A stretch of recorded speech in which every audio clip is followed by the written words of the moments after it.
Welcome, everybody. We're very privileged to have Jenny Johnston with us, the founder of Quantum EFT. Thanks, Jenny, for being here today.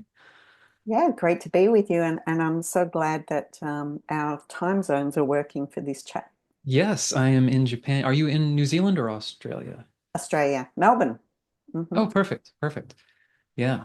Yeah. So I'm in Japan, so this was great to be able to connect and talk about this. And if you have seen on the channel perhaps a conversation with quantum or about quantum EFT with Lisa Reardon, Jenny is the founder of the process. Lisa is one of the few, well, is that Certified correct? practitioners. Yeah, we have 10 at the moment, Oh, wow. and another two or three that are qualifying for certification as we speak, and another Quantum EFT workshop coming up in June.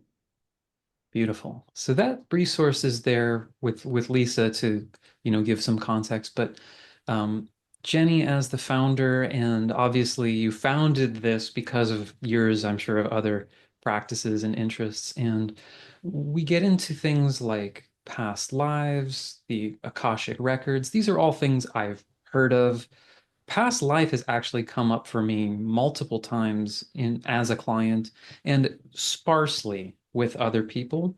But when I hear past lives, Akashic records, and things, I've always sort of equated that with like interest, like, oh, th those are interesting sort of spiritual things. I never really connected them as this is something we actually work with in the process of emotional work or working on ourselves. So I'm really interested to kind of hear how these, I don't want to say concepts because that makes them sound like they're just ideas, but how you explored this and came into this not just as like a cool thing to read about in a book, Mm. but something that can actually be linked to challenges, emotional, physical, and otherwise that we're experiencing in our lives right now.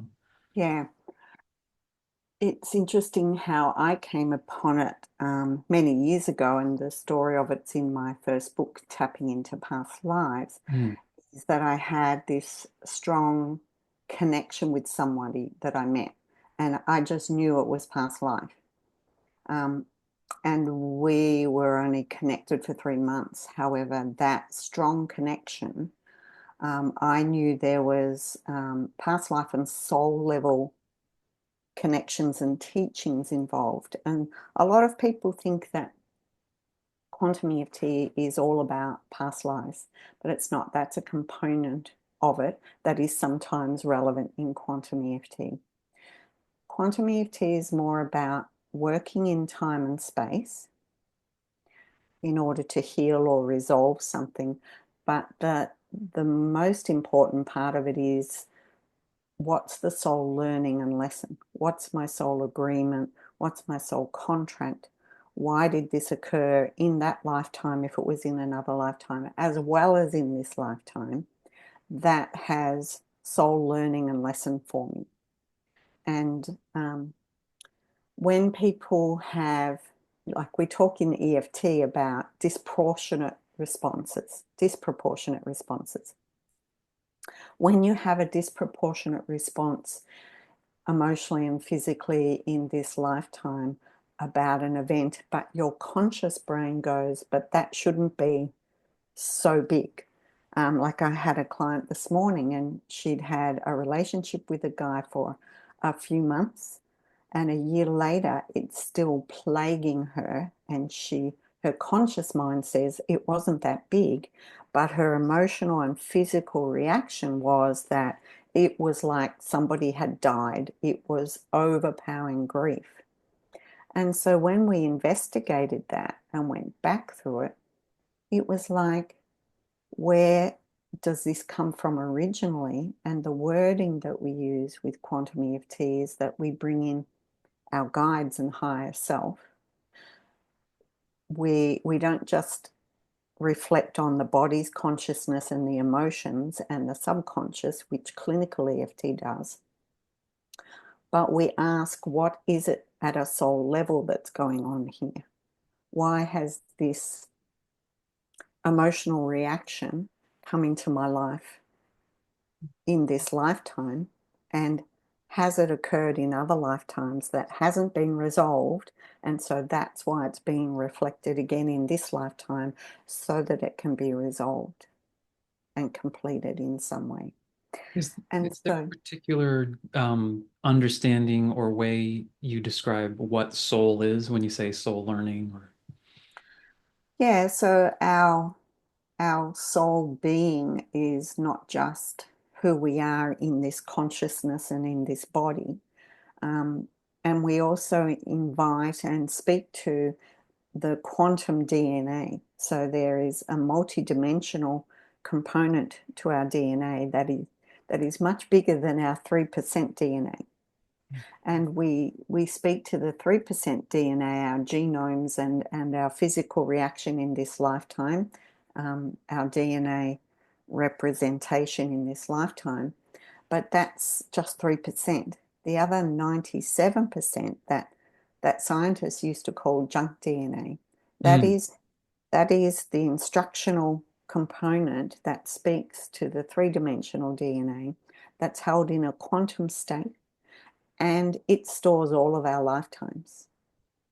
And so when something is triggered in our physical, three-dimensional, emotional, physical DNA, it is often representing what's gone in the multidimensional DNA that we've experienced in other lifetimes.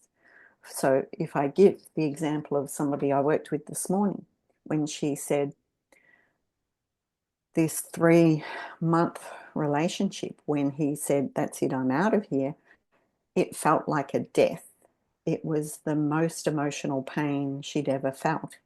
And it was so disproportionate to what her brain was telling her. This was only a guy for 3 months. It wasn't right. There were so many red flags, but emotionally, it impacted her like it was death and it was overpowering her. So when we invited our guides and higher self, and we invited and spoke to the multidimensional DNA where all our lifetimes are stored, and we asked, where does this overwhelming grief that feels like a death come from originally? It went to a past life where she lost her son, and this son's soul was now represented in this lifetime with this guy that she met and was with for 3 months. So what we did was, in time and space, went back to that mother who'd lost her son in another lifetime. And she went back saying, "I'm you, I'm your soul from another lifetime. And I understand your grief because I'm you. I understand how you're feeling and I'm here to help you." And she tapped on her to release this overwhelming grief of losing her son, and let her know, once that was released, we let her know that that soul she had met again in her current life, and that there is no such thing as death at a soul level. And then we were looking for the higher learning and lesson to be able to release this fear and finality of death, and let this mother know that she's met this soul many lifetimes, in many other lifetimes, including now, and that we can release and let go, like we, as both of us and all of our souls that have felt this, all of our lifetimes that we've felt this, we can release it and let it go. And it's a very powerful and deep release when you're doing that over lifetimes. It's not just this experience, it's lifetimes of experiences of grief and loss that had brought people to their knees. And so she'd used so many other techniques, clinical EFT, soul retrieval, cutting the cords, everything, and nothing had worked until we'd done this. And when I had her bring the higher learning and lesson into her current body and her current DNA as well, it overrode all of that emotion. It's like we don't need to experience this anymore.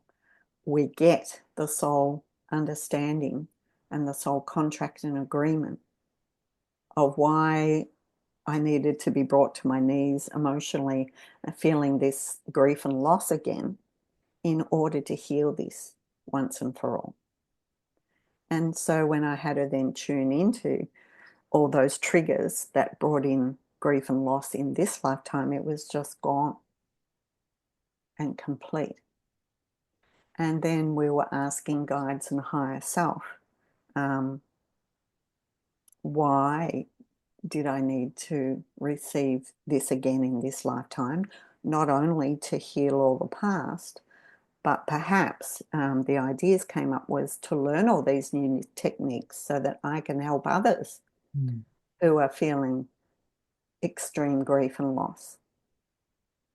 So have you found that to be somewhat consistent where there is a learning component that Mm. can be the deciding factor as to why things continue to Yeah. repeat? I know that's a theme in all sorts of spiritual and even emotional Mm. conditions, right? A thing will recur until whatever needs to shift or whatever needs to be understood. Yes, until it's complete. And the other thing that we looked at was going back to the soul planning meeting. So this idea that you meet with a whole range of souls that are part of your soul group, Hmm. and and according to your karmic lessons and learnings that you need to resolve, you say, okay, well, I need someone to play my son who dies in this lifetime so that I can feel extreme grief in order for me to look at how can I heal this and let it go. And then one of your soul friends puts up their hand and says, I'll play that role for you. So we actually went to the soul planning meeting as well to get an understanding of that.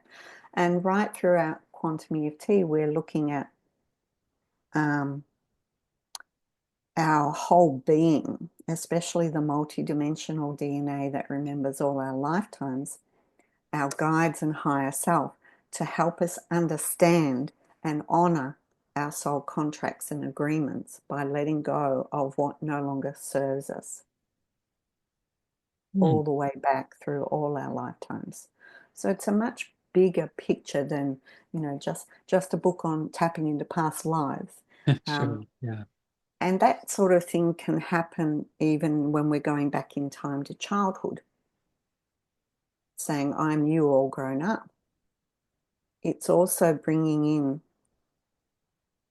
what's the soul contract and agreement that I had with the person who played my father, who was um, an abusive father, right? What's my soul contract and agreement with this person? What at a soul level was I supposed to learn from this? Why did my soul plan this? And you can't get to that until you've released the trauma, obviously.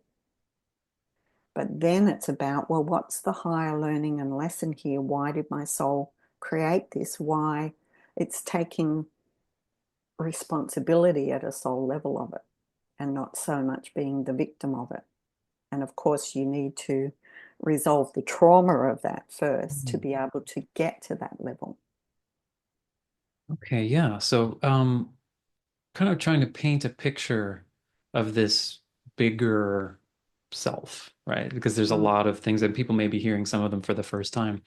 Mm-hmm. So there is what you're describing as a multi-dimensional self. The DNA that's considered so-called junk DNA has this larger picture so that there is Evan here in this body, in this space and time, but there is other aspects that are not perceived by this body's eyes that Mm. are running simultaneously.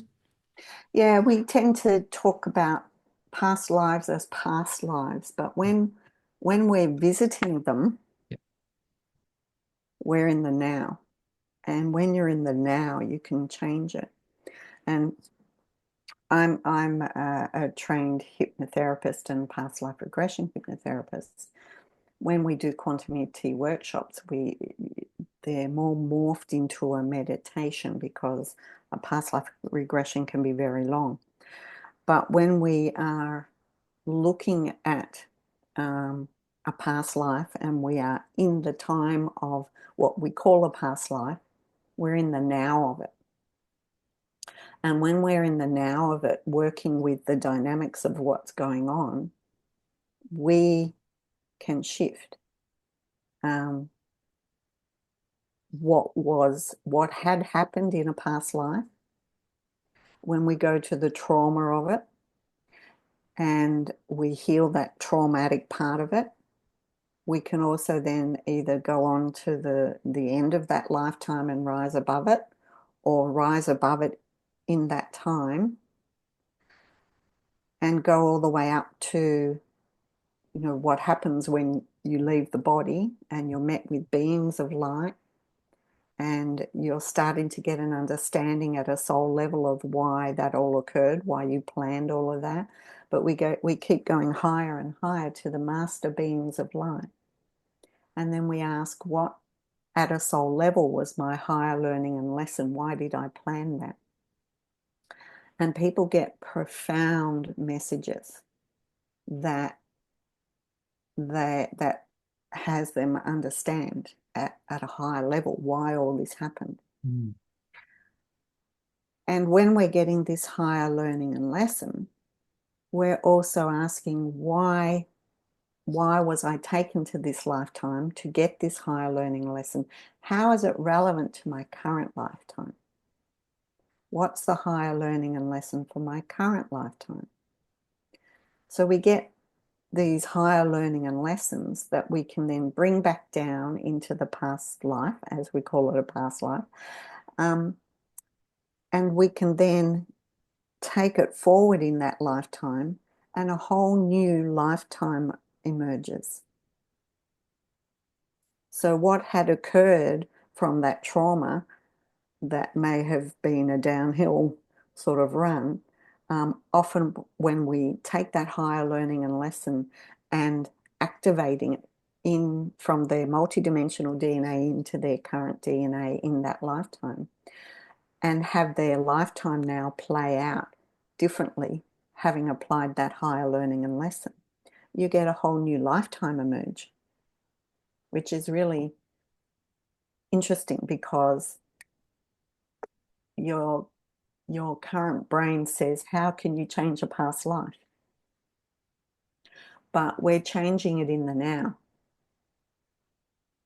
And so in the now, it emerges differently. Mm. And it's very hard for our three-dimensional brains to get a hold of that Mm. because we're in a three-dimensional brain and three-dimensional body.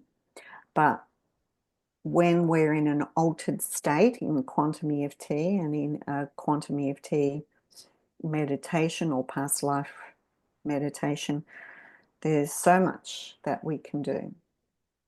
So quantum EFT does involve tapping, but it also involves what's going on at a soul level, guides and higher self, multidimensional DNA. The other component of it that's really important is that we claim our power as a being of light, and we instruct all pieces and parts of our DNA, multidimensional and current DNA, that this no longer serves us. And we instruct our body to process and release it back to its origin, wherever it began. So it's very instructive, very empowering. And often in that past life meditation, I will ask, do you give permission to release this at all levels? And I wait for them to say, yes, I give permission to release this now. And I reply, and so it is. And it's very, very empowering and instructive. But we're not working just in the three-dimensional 3% of our DNA and our subconscious. We are working with our whole being at a soul level. And so the entry point is what makes it different than just, learning about these things and finding them interesting is the entry point is some form of current suffering, some Mm-hmm. form of current experience where, Yep. like this client that came to you, where clearly something that I don't rationally understand. Yes. And there's not even like, okay, I've dug in. There's no childhood event that could really Mm. explain this. Or there is a childhood event that they've worked on and nothing has occurred. It's still there. And so Mm, when you get people that come in saying, it feels like I've always had this, or it feels ancient, and that also involves when we're releasing it back all the way to its origin, we're also releasing it from the ancestral DNA, the mm, current, the three-dimensional genomic DNA. We know that we carry ancestral DNA from at least three generations. okay. And so we're releasing it from that as well.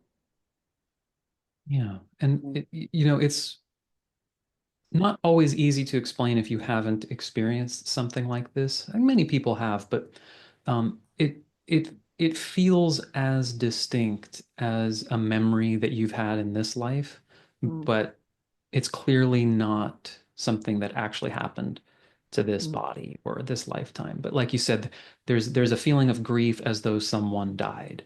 And Yes. you're actually feeling the emotion as though like a friend just died. Like literally no one has died. Like I Yeah. can't place Mm, this, but the hmm. emotional response, it's not just like a semantic thing, like, oh, I'm just kind of overreacting. It's Mm, you really feel the disconnect, at least in my experience. I guess this is a yes. question as well of like something is coming up that I am responding as though my house just burnt down and like Yes. all that happened was I, dropped my instrument or something. And it's like affecting me on this really catastrophic level.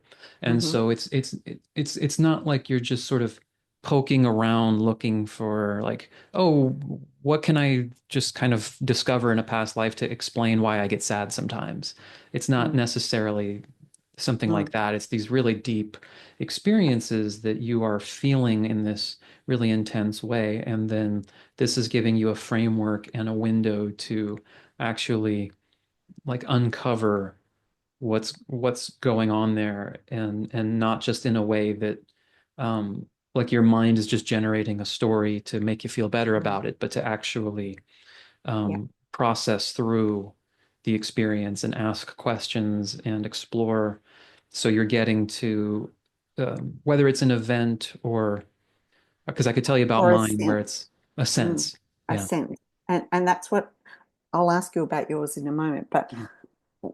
what I often suggest to people is that um, I ask whether they believe in other lifetimes or what's their spiritual understanding. And then I give my understanding and ask if they're open for me to use the words that I I instruct all pieces and parts of me to release this all the way back to its origin, Mm. wherever it began in this life or any other life. And that's for people who are, well, I don't know about past lives, but maybe I'm open to it, sort of thing. If people say, no, I don't believe in past lives, then I say, are you open to saying, I release this from all pieces and parts of my DNA Mhm. all the way back to its origin, wherever that may be? So just changing the wording slightly, but me holding the space for it to be released at a soul level, wherever that comes from, can have a surprising result and effect for the person over there. And there's a story in my book where, on one of my in person workshops before COVID, where there was a guy in the workshop who had an abandonment issue, and he'd worked on it all the way back to birth, where Yeah. he was taken from his mother and separated right at birth, but still had this abandonment issue. And I I explain to people how, when there's an issue that needs to be worked on, it's usually right in your face when it's time to work on it. And Yeah, yeah, in yeah. in that workshop, um, we were sitting in like a horseshoe shape with me out the front. And he was sitting right opposite a woman he had just been with who she cut it off. So he was looking at abandonment in the face the whole workshop. And so Yeah. I said to him, are you willing to release this back to its origin? He said, I'm not a past life kind of guy.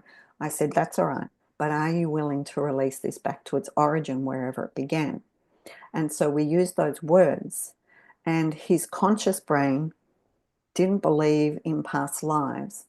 But all of a sudden, he got a flash and the emotional download of it,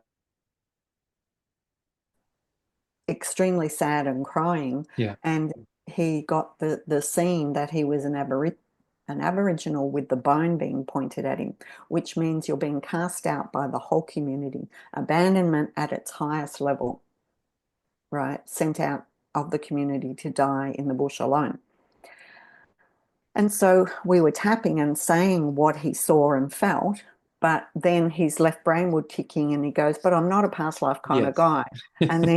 And then the emotional wave would come and but I'm an Aboriginal, and I'm feeling all of this emotion. And so we just tapped with those waves until it was gone and releasing that all the way back to its origin when I was an Aboriginal and I had the bone pointed at me and I was cast out of the community, abandoned at the highest level. So I was tapping back and forth like parts work, but with the three-dimensional logical brain saying, I don't believe in past lives, I'm not a past life kind of guy, but blah, blah, blah, I'm feeling all of this. Yeah. Yeah, that's what I find so interesting about it when it's in the context of facilitation or it arises organically like this, where um, it's as deep and visceral. It's actually a very raw thing. Yes. It's not like because I'm someone who honestly would make fun of things in the past where I've met people who are like, oh, well, I was a princess back in the day, and it's just something they're saying to kind of justify a certain type of behavior. But these types of experiences where things come up, you're tracing them, and it's And it's as viscerally and emotionally felt. Yes, that's what you absolutely, come. just as the same, as vividly as the fight you got into in middle school that you can still feel, and you can feel Mhm. the sweat on your forehead. It's like that, and Yes, it's so a you memory. really. Yeah, Mhm. it's a memory. Mm. Exactly. It really feels like a Mm. memory, and then you have, depending on your personality type, your left brain fighting it Kicks in. possibly. Yeah, yeah, yeah. Yeah, it kicks in and yeah. It's really interesting because a lot of people who have done quantum EFT and learnt the protocol and understood the whole workings of it and experienced it, um, they often say to me it's very hard to go back to clinical EFT Mhm. because it opens up such a bigger realm and you see things differently. You get an understanding of like when in clinical EFT you might say to someone, where do you feel that?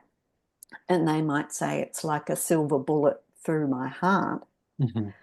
Immediately when you have done quantum EFT, you ask the body, the multidimensional DNA, when did I feel that silver bullet through my heart? And suddenly they're in Gallipoli or whatever.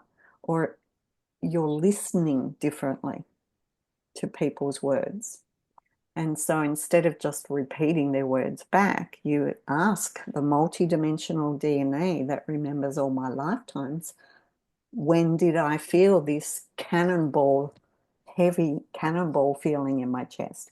When did I feel this stabbing pain in my back? When did I feel this spear through my stomach? Yeah. And suddenly they get a flash of a whole scene, but you're going on what their words are that they've spontaneously said, but instead of just repeating their words back, you're asking the multidimensional DNA that remembers all my lifetimes, when did I experience this silver bullet through my heart? And suddenly they get a flash of a scene. And then it's that flash of a scene and the emotions that go with it that we tune into, and more information comes out. That's really interesting, and I think it paints a good picture for people to see it as it just comes out. It just comes up in response to a question like anything else. But when there's an openness to it, I guess for me, like clinical EFT is the last thing I learned. And so the things I've done before, which are much more sort of parts work type oriented, this would happen. Mm, And I had no language for it, but the mhm. way it was conceptualized for me was just, okay, whether this literally happened in a past life or this is a Right. symbolic representation for Yes. you, all of the emotion and all of the experience is real. So we're Mm, going to treat this as though it's a memory yes. and just work Because with it's what comes up. bringing emotion up with it. So you acknowledge what they're seeing, hearing, feeling, and acknowledge it, and then ask multidimensional DNA, guides, and higher self, when have I felt this before? And it's like it all comes in. Yeah, so you've almost codified some of these things that are, when I've seen them, they've they're just kind of mysterious, and Mm. they're like the same sort of approaches will work because the emotion and the memory And or the intent. is there to be Mm, worked with, mm. but you have more of a context around it and different Yeah, tools. I have a protocol, but we look at when people train in quantum EFT in the workshops, they either come in for the experience for themselves and to solve something in their own life's puzzle, or they come in to do that and then they go, wow, I need to train in this, and they stay longer and do the certification. However, the quantum EFT has principles and intentions and a protocol and wording to say. So what I teach is the understanding of why we do this and why we do that, and how we can get the different ways we can get the soul learning and the soul intention from soul planning meetings, from getting the higher learning and lesson, looking at our soul contracts and agreements, um, yeah, the relevance to now. Um, and there's so many different phrases that we use Mhm. as well to cover all that. But everyone who does quantum EFT has their own flavor, their own way that they combine quantum EFT with their own learnings. Like Richard, who trained recently, he's also a tarot reader, so he combines his tarot reading with quantum EFT.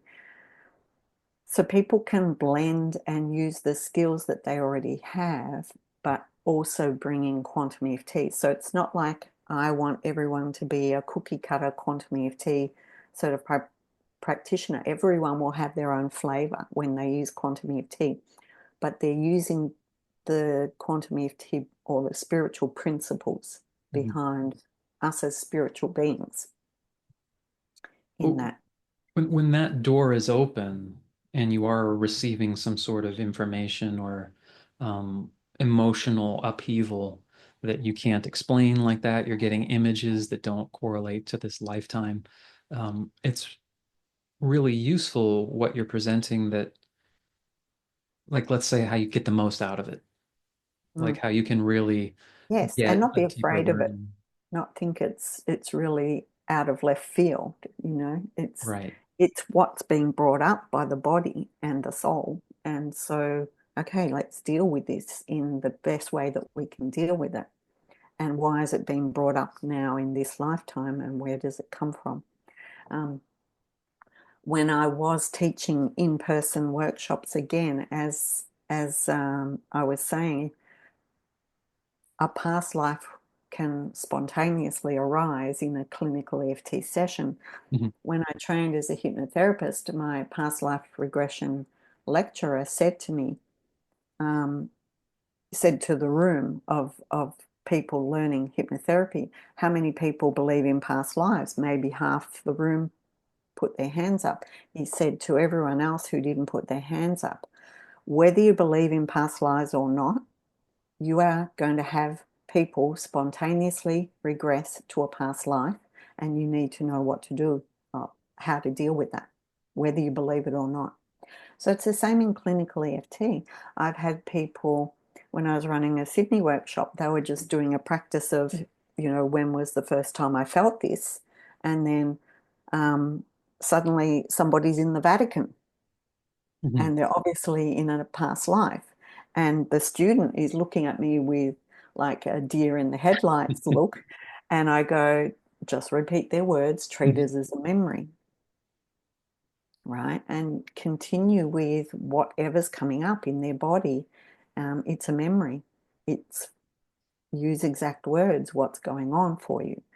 But then with quantum EFT, we've finessed a way of clearing and healing that at a soul level and honoring the soul journey and the soul contract and the soul agreement, and other people's soul contracts and agreement, honoring it by leaving it over there with them and honoring their own soul learning and lesson. Mhm. I'm Yeah. curious because obviously there's going to be some sort of bias or skewed that people who are going to sign up to take a quantum EFT session are already naturally pretty open to certain things. But even because like I said, I've had it come up randomly. Hmm. Are there any types of questions you ask that just sort of probe at that door that don't necessarily, Yeah. push people through it, but Yeah. Like some people are asked, do I need to be a certified EFT practitioner to learn quantum EFT? No.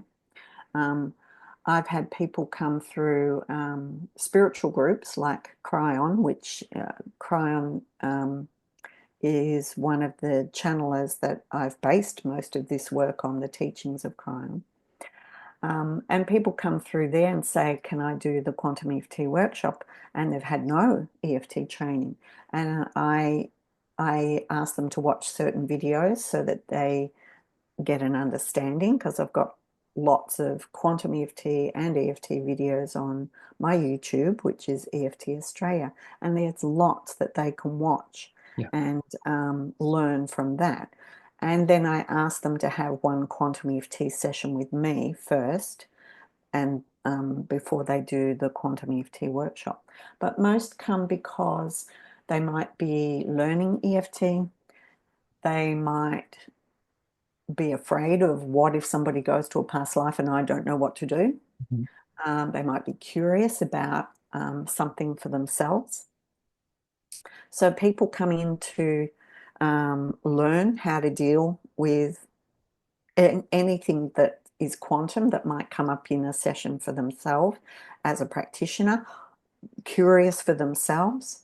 Um, they might also have past lives that they know of that might have trauma in them that they want to resolve, that they see aspects of it resurfacing in their current life. Mhm.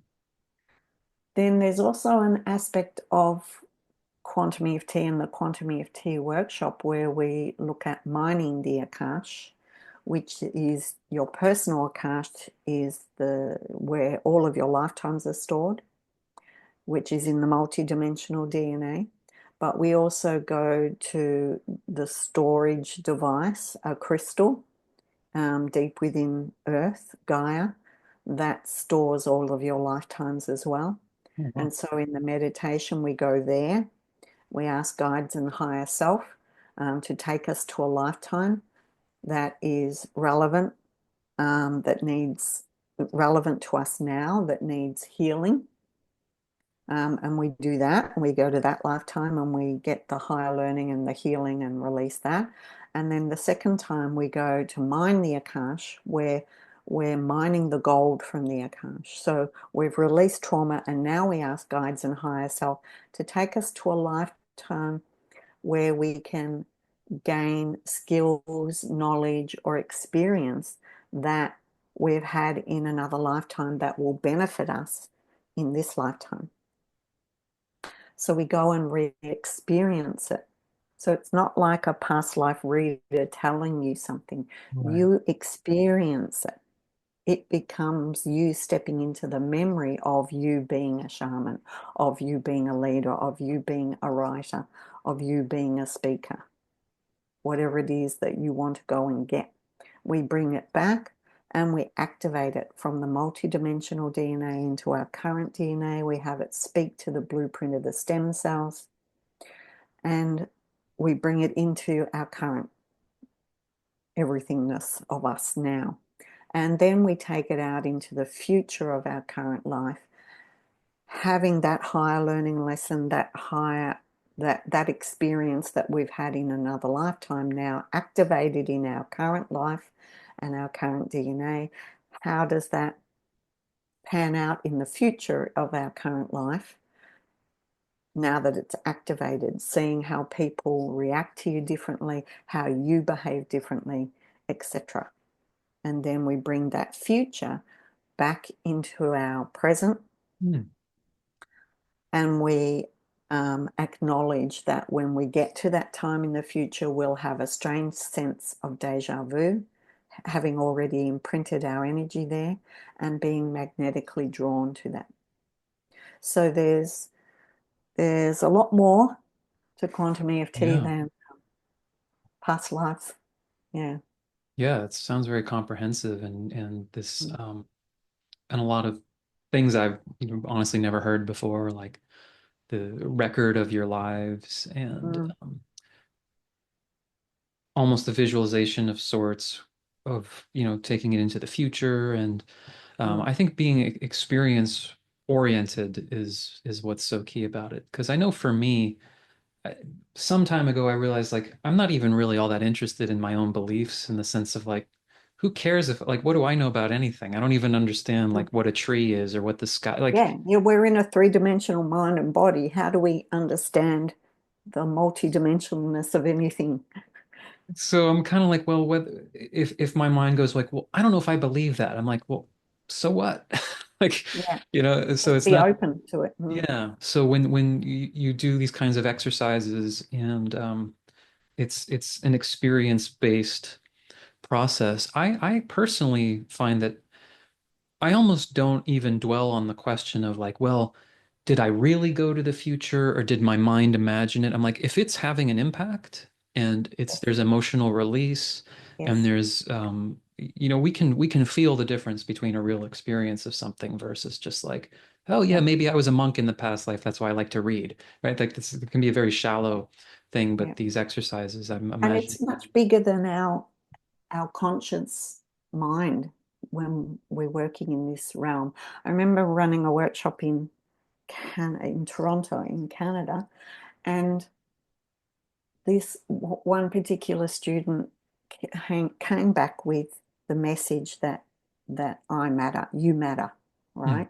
That was the message. The higher learning and lesson was you matter, and she'd led a very insular, quiet life, um, and got a metaphor in one of the past lives that she was a snail living in her house and never mm, came out of it, right? But the metaphor and higher learning and lesson for that was that she matters and that she can come out of her shell, etc. And it was really interesting once we tapped all of that in and saw her moving out into the future as you matter. mm. And that was the words, right? And then she called an Uber, and the Uber driver turned up with a number plate that said, you matter. Amazing. Yeah. So you just can't make this stuff up. Yeah, It's yeah. it's bigger than our logic. It's quantum EFT surprises me, but doesn't surprise me all the time. It's like, yep, this is way bigger than, yeah. I mean, I got a text from someone the other day who just said, You deserve a Nobel Prize for inventing this. Well, it's not me inventing it. It was out there already in the Cryon teachings, in my experience with EFT, in my experiences with past lives. All I did was bring it together Mhm. and put it in a workable um, way for people to be able to change their lives and change the lives of others. So that's what I feel driven is to bring this out to people who are drawn to it because people are drawn to this. Like the lady I worked with this morning, she said somehow one of my videos appeared on her YouTube channel. She looked at it and bingo, she came. Um, so I have lots of stories of synchronicities of how people found me Yeah, or I found bet. Quantum EFT. And it is very led. You know, people are Mhm. led rather than I have to promote it. It's about me teaching this technique so that then other people can teach the technique. And I am moving on to creating a trainer's program soon. Oh, cool. So so that I'm teaching fishermen to become trainers of fishermen. Mhm. Yeah. Well, there's often a schism between, some of these principles where there might be more in a spirituality context, but not necessarily um, facilitation from someone who actually has a lot of experience working through trauma, Mm, and often people that might have years of training with trauma informed therapy might mm, have zero interest or just kind of look away from anything like that talks about these kinds of principles, like yes. whether there's a past life or a quantum field. So having this integration of the two, I think, meets where things are often lacking, and often and the The ref guidance factor. mm, So it's not just, again, just like an interest piece of people mm, getting together and saying, "Oh, isn't it cool that I used to be a samurai or something?" But like mm. we're actually looking Yeah, to process and alleviate suffering, you yeah, know. yeah. Like why? Because always when we're doing the past life meditation, it's asking guides and higher self to take me where I need to go for my highest learning and lesson, or to resolve or release something that's no longer serving me now in my current life as a soul moving forward. Mm. So it's And very much left to guides and higher self. It's very led by elsewhere, mhm, yeah. not three-dimensional brain so much. And do you find with yourself or different people that phrase, right, guides and higher self, I'm sure people experience that in different ways. Higher Yes, self yes. is could be Yeah, fairly abstract divine, to some yeah, people. divine source. Yeah, I ask people what lands best for them. Guides and higher self is what I tend to use mostly, but I change that for people who, they might want angels or Yeah. angel Hmm. guides or a source or God or however they want to call something that's bigger than us. Yeah. Gotcha. So there's not like a somewhat rigidly defined, this is what the higher self is, this is what a guide is. It's the openness to that bigger. Hmm. Yeah. Yeah. Very interesting. It's like when you read books about people who have had near-death experiences, they will have a similar experience, but they might have different words for it. Yes. So it's like we want to use whatever words they resonate with that it explains the bigger experience of them as a soul. Yeah. And near-death experience accounts are really interesting in terms of there's a surprising amount of similarity despite different ages, Yes. ethnicities, religious Religions. beliefs. Yes. Yeah. There seems to be certain things that are like, I'm not sure this could be a coincidence. Mm, This can't all just be mind programming generating a certain, I mm, mean, I guess I can't say I know that for sure, but it's pretty shocking. mm, It's a new, I had never really learned about them until more recently, but that was sort of the context, is this surprising amount of um, common themes. Yes.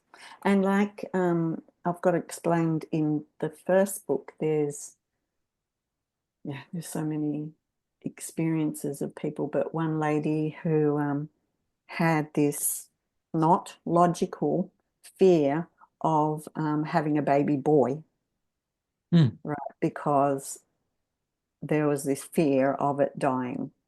And so then a fear of getting pregnant. So when we investigated that, because there was nothing in this lifetime that had this fear be present, there was no one who had had a baby boy that died that was close to her or anything like that. No, nothing in her ancestral. But there was this massive fear. So when we tuned into it and asked guides and higher self and multidimensional DNA, where does this fear of having a baby boy come from? Bang, she was in the emotion of it. Where in another life she'd had one son, conscripted to go to war, killed, vowed to herself never to have a baby boy again Hmm. because she never wanted to feel this grief and loss again. So there's often soul vows and promises that we need to look at and say that was relevant for the emotion and that lifetime, but it's no longer relevant to me now as a soul and in this lifetime. And I release and let that go. And what was my higher learning and lesson? And that lady went on to get pregnant and have a baby boy And without fear of it.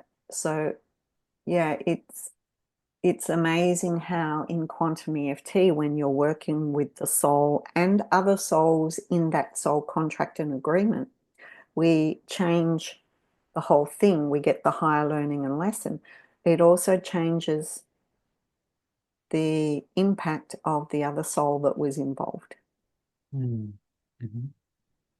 And so many coincidental clearings from other people or other people in this lifetime that were souls involved in a healing in a past life are then completely changed and different because we've changed the dynamics back then.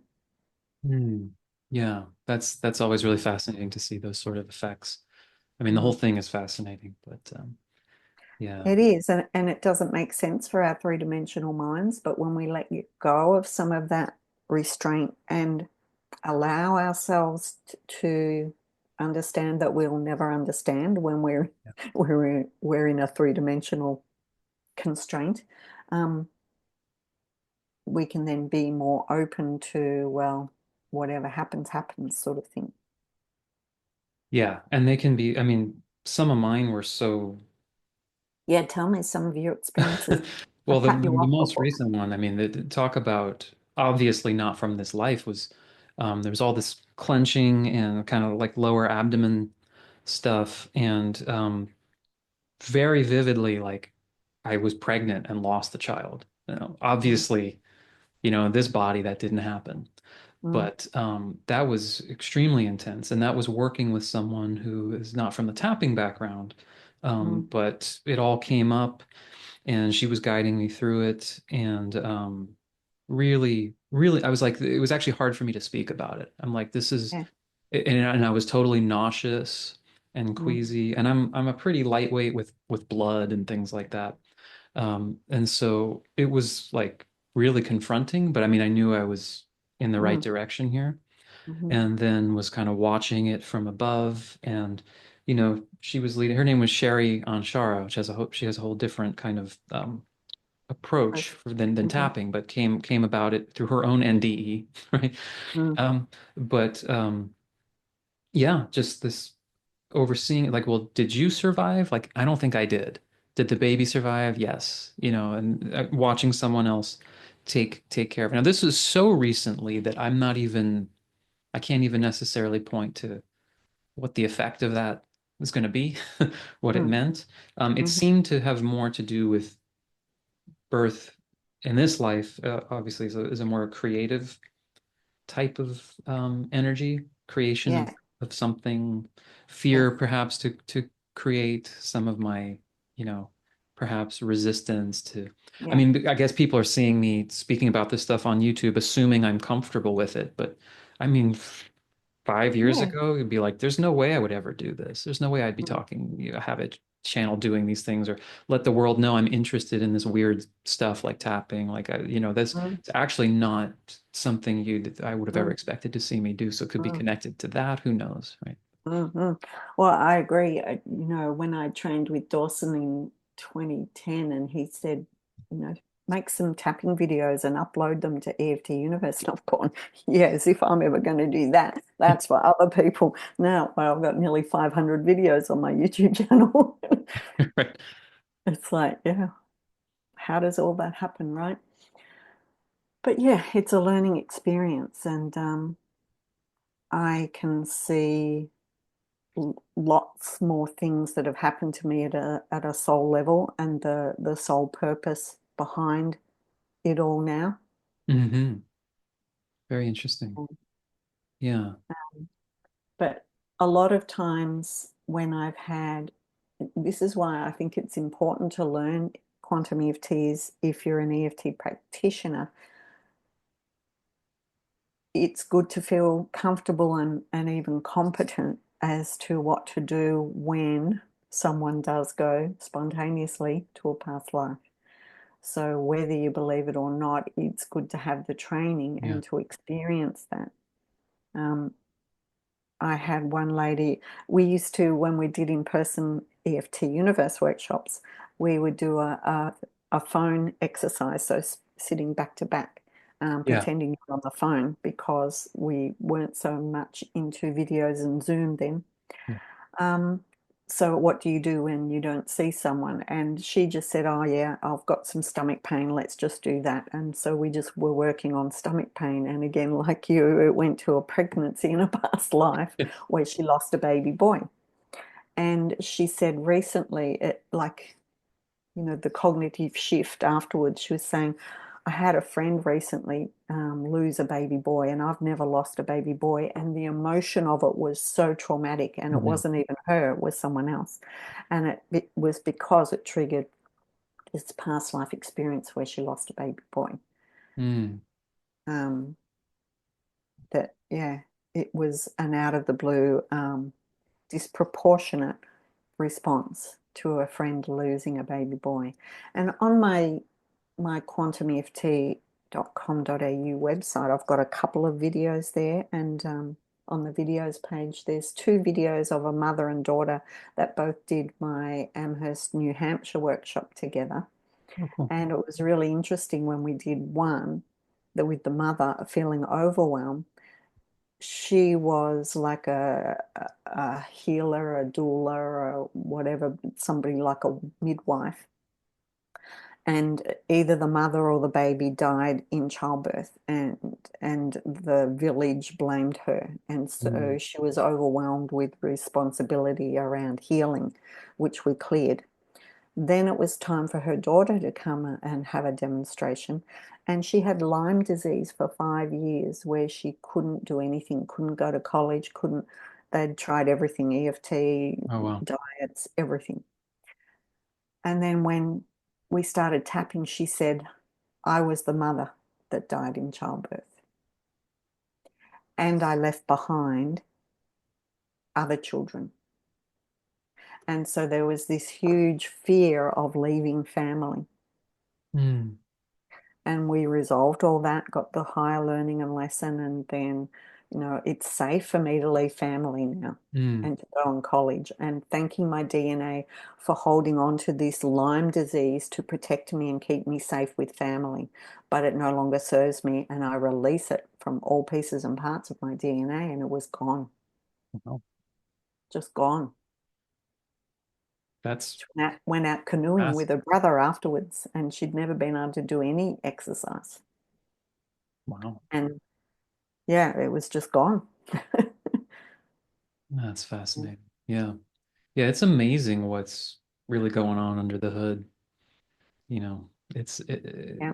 even, I mean, it's great that there's so much more awareness of how emotions play into physical symptoms and more, I Mm, think it's more normalized for people to just talk about working with their emotions, and I guess partly because anxiety, depression, things are so rampant now that it's slightly less stigmatized for there to be more of Yes. this in the conversation. But how deep it all Yeah, really goes is super people now fascinating. really look at what's behind the physical feeling, the emotion. I love my book over here, The Secret Language of Your Body, you Mm, know, um, where you look at what's my body telling me, what's the emotion that's coming through, etc.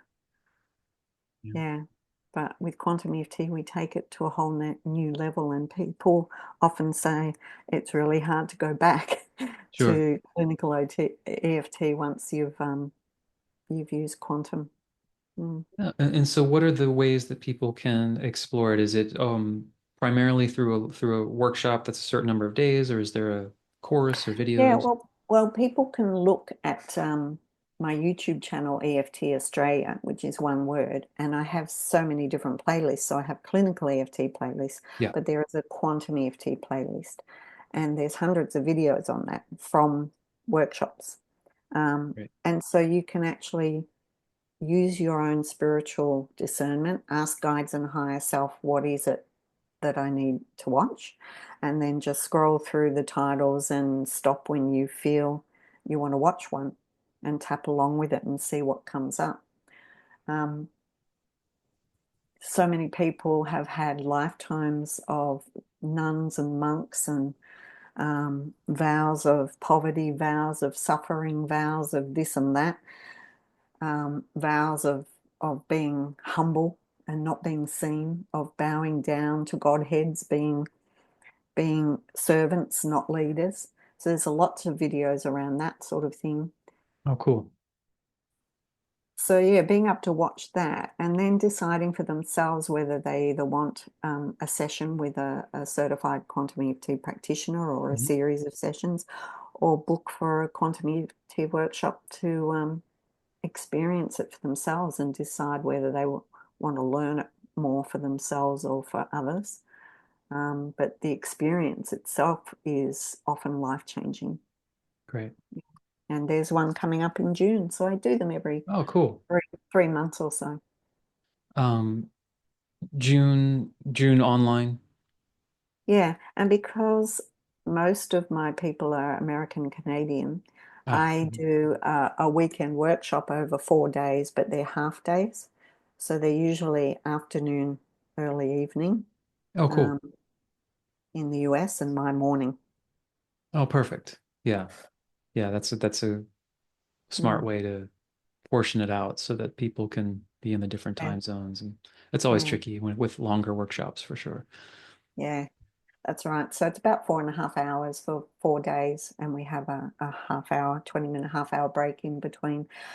But it's very much about tuning into guides and higher self and being open to those messages that pop in and reading people. So tuning into your intuition and guidance.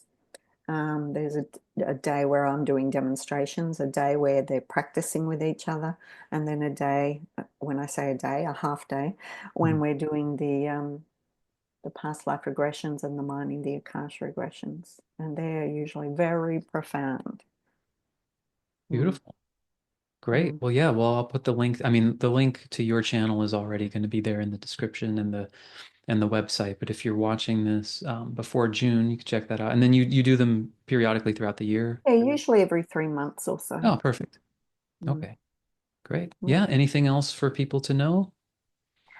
Um, you can get also my books Yeah. online. So, and through my website, there is the PDFs. So the second one, although it looks a lot bigger, it's the actual transcripts. So Ah, it's the actual transcripts of sessions that I did in US and Canada, nice.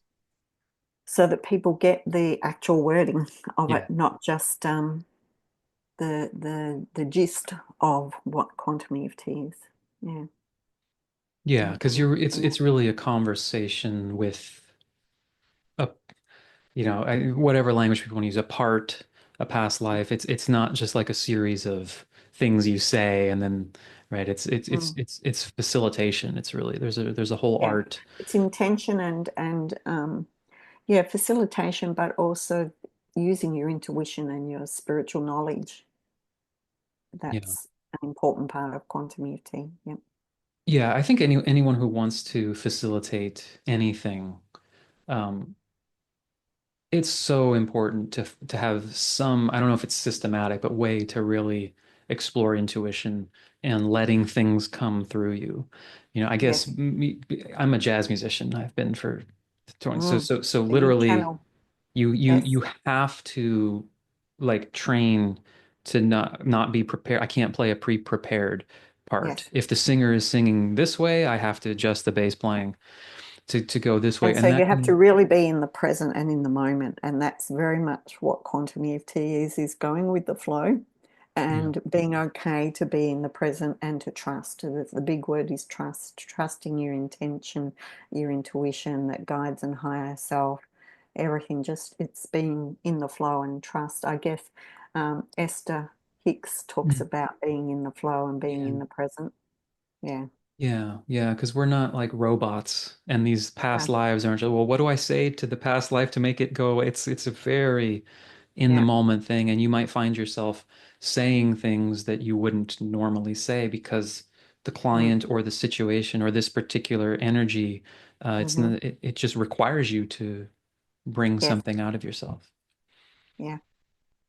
Yeah. Perfect. And dealing with music and jazz, as a jazz musician, you're very much in a multi-dimensional. Any creativity, art, music, it's very much a multi-dimensional state. And so I find people that are in the creative arts and are more creative tend to flow into quantum EFT much easier as well. It makes sense, yeah, because there's that sense of like, you can't stop the performance, but hey, that wasn't supposed to happen.